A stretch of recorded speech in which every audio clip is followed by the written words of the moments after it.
Olá a todos, quero cumprimentá-los com a graça e a paz de nosso Senhor Jesus Cristo. Eu quero te convidar a refletir comigo em Esdras, capítulo de número 5, versos 1 e 2, onde a palavra de Deus nos diz assim: Ora, os profetas Ageu e Zacarias, filho de Ido, profetizaram aos judeus que estavam em Judá e em Jerusalém, em nome de Deus, do Deus de Israel, cujo Espírito estava com eles.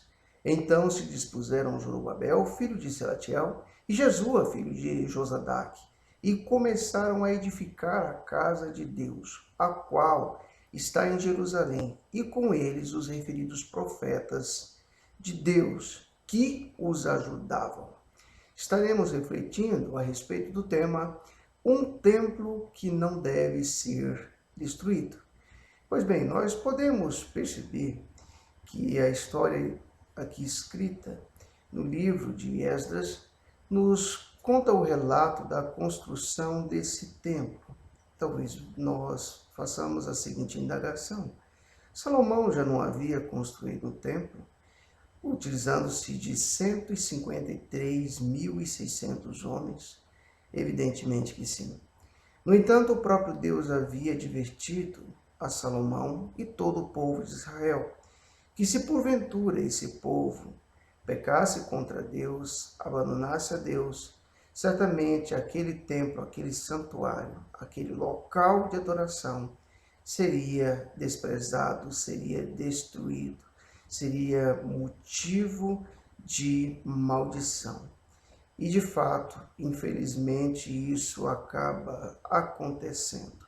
Na sucessão de alguns reis, nós podemos observar ao longo da história que muitos homens eles foram injustos e consequentemente contribuíram para que essa nação se afastasse de Deus.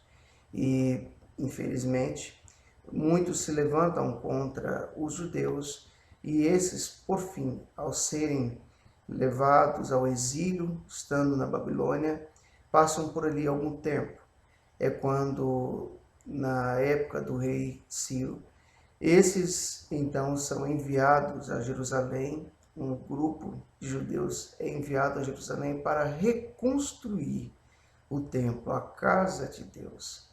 E é quando eles têm esse desafio de reconstruir. E, obviamente encontraram alguns desafios, alguns obstáculos pela frente, alguns opositores. E o importante de tudo isso é perceber que o Senhor Deus era com esse povo, de tal maneira que os olhos de Deus estavam sobre aquele lugar, sobre aquela obra, e dessa feita eles puderam reconstruir. Mas o que esse texto pode contribuir, pode trazer para as nossas vidas de aplicação prática? Nós podemos observar que esse texto então fala de uma reconstrução de um templo que infelizmente foi destruído. No entanto, há um templo que não pode ser destruído, que nós temos que preservar. E esse templo é um templo de suma importância, um templo criado pelas próprias mãos de Deus. O apóstolo Paulo, na sua primeira carta aos Coríntios, ele vai nos falar qual é esse templo. Um templo que eu e você temos que zelar, temos que cuidar. E Paulo então nos faz saber qual é esse templo. 1 Coríntios 3, 16 e 17 diz assim: Não sabeis que sois santuário de Deus e que o Espírito de Deus habita em vós? Se alguém destruir o santuário de Deus, Deus o destruirá, porque o santuário de Deus, que sois vós, é sagrado. Então note você que esse é um santuário no qual Deus tem grande zelo, que é o nosso próprio corpo. É por conta disso que você, ao se deparar com a Bíblia Sagrada, vai perceber que a palavra de Deus zela tanto pela sua vida, para que você não peque, para que você não esteja destruindo esse templo através da prostituição, através do uso do álcool, através da, do cigarro, das drogas, porque esse é um templo que eu e você precisamos cuidar, precisamos zelar. Esse é o santuário de Deus. Então, muitas vezes as pessoas não se dão conta que ao fazer uso de toda espécie de vício e de uma vida mal conduzida, estão destruindo esse templo que foi criado por Deus. Deus te ama tanto que Ele deseja que você esteja preservando esse santuário que é o seu próprio corpo. E quando nós vamos olhar ao longo da história, nós vamos perceber que de forma alguma é entender que é careta quando você cuida desse templo. Alguns anos atrás, quando nós pudemos perceber que grande parte da humanidade foi afetada por uma doença assustadora chamada AIDS, naquela época, muitas pessoas se viram em pânico. E se nós nos reportarmos à palavra de Deus, nós vamos perceber que Deus sempre zelou para que nós cuidássemos desse corpo, desse templo. E qual era o intuito? Para que nós fôssemos preservados.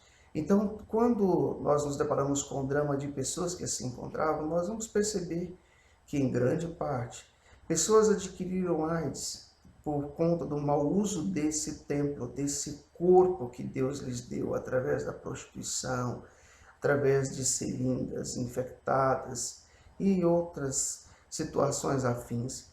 De tal forma que nós podemos perceber que quando Deus sempre falou pela santidade, prezou por isso, Ele então desejava fazer com que você pudesse ter saúde plena. Ao ser exortado contra vícios, você vai notar que o que Deus quer para você é que você tenha saúde plena e que esse templo esteja sendo cuidado. Então Deus não está preocupado apenas com a santidade desse templo, como também com o bem-estar dele. E esse templo é você. O único momento em que nós podemos perceber que há uma aprovação de destruição do templo, isso é feito pelo próprio Jesus. Note você no Evangelho de João, no capítulo 2, dos versos 19 a 22, que o Senhor Jesus diz o seguinte: Jesus lhes respondeu: destruir este santuário e em 3 dias o reconstruirei. E observe você as palavras que os judeus vão dizer a Jesus Cristo. Replicaram os judeus: em 46 anos foi edificado esse santuário, e tu em 3 dias o levantarás?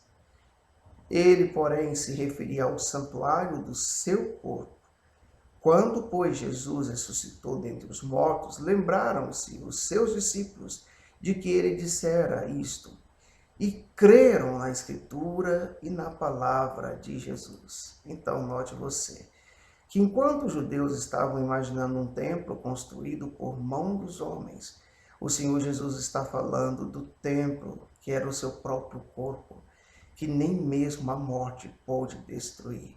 O Senhor Jesus, Ele ressuscita.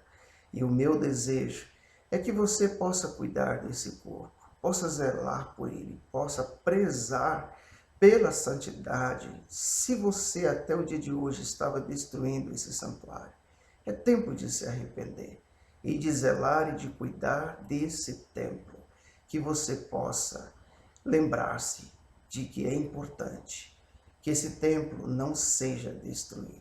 Que Deus, em Cristo Jesus, nos abençoe.